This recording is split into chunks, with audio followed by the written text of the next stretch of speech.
5-year run, Dark Shadows had many interesting couples. Barnabas and Josette, Barnabas and Angelique, Quentin and Daphne, Maggie and Joe. You could even call these power couples.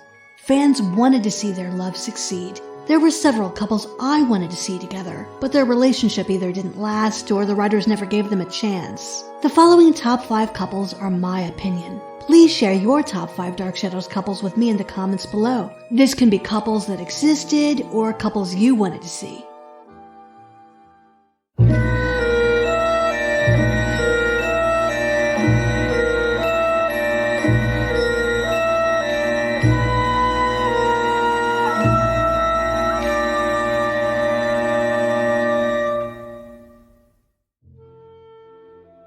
I dedicate this couple to Ashley, who was once friends with me and is probably still a devoted Dark Shadows fan.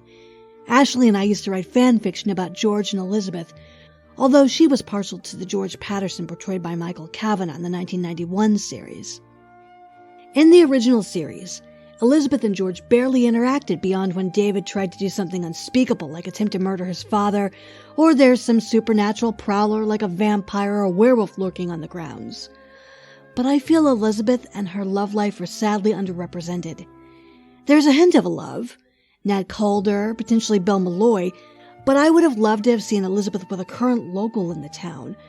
And who better to cherish and protect her than the sheriff?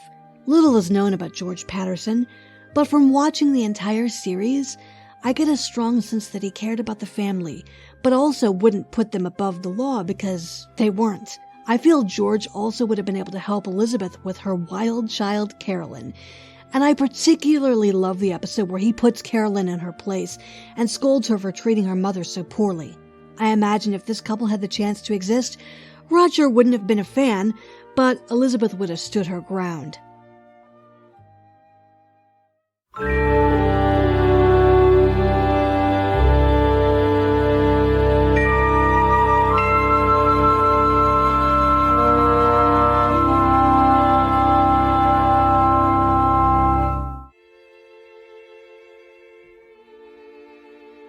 CAROLYN really had a type, didn't she?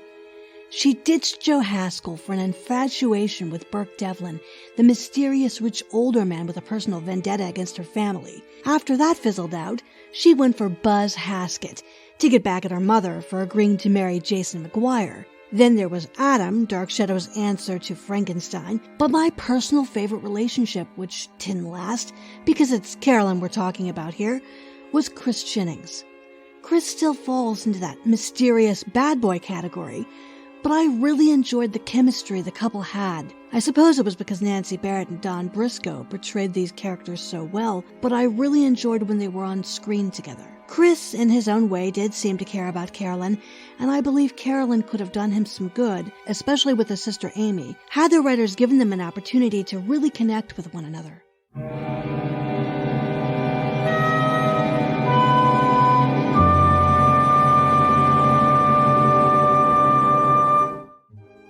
It's said that you never end up with your first love, and this next couple certainly embodies that.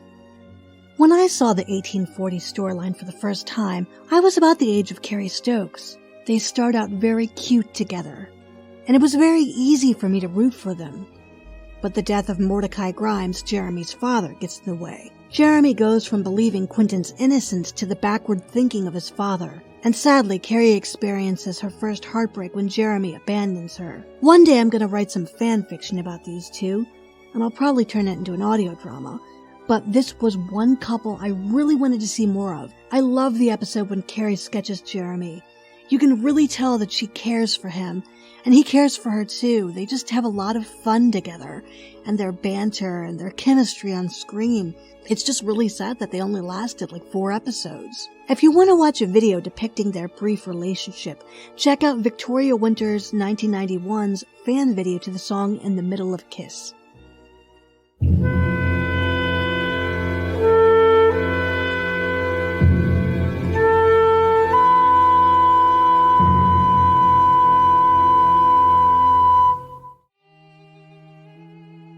Please tell me I'm not the only one who could see these two as a couple. In one of the early pre-Barnabas episodes, Victoria exhibits some kind gesture towards Joe, and he comments by saying, "You know, Vicky, If I weren't in love with Carolyn, I think I could be in love with you. This would have been a very interesting pairing, and while some might think they're too normal or boring, Victoria deserved a nice stable guy like Joe. Unlike Frank Garner, Joe was already in the town, so she wouldn't have to worry about him leaving for New York suddenly. In a parallel universe, these two were a couple and probably got married. I can absolutely see that. And yes, a fan audio will be in the works at some point for them. But had Victoria and Joe been a couple, would he have gone mad and ended up in Wincliffe? Would she still have been friends with Carolyn? Would there have been some kind of love triangle between Maggie and Joe and Vicky? Could Joe have helped Victoria find out about her past? There are a lot of unanswered questions here, but the bottom line is I could see these two happy in a little cabin in the woods.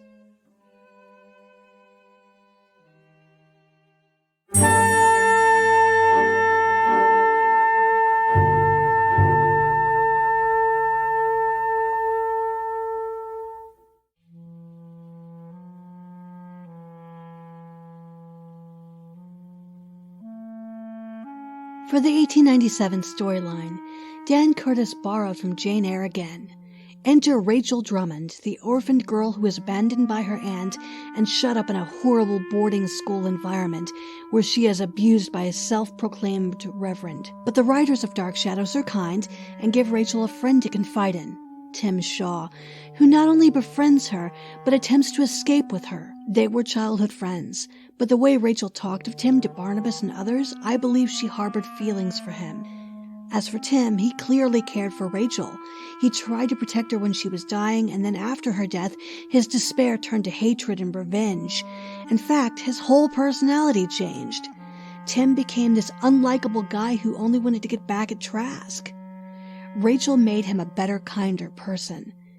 These two should have been a couple, and I was really sad when Rachel was ridden out and then replaced by Kitty Soames, yet another Josette lookalike, when Rachel was more than that. I strongly feel that these two escaped Worthington Hall in an alternative universe and were allowed their happy ending at last.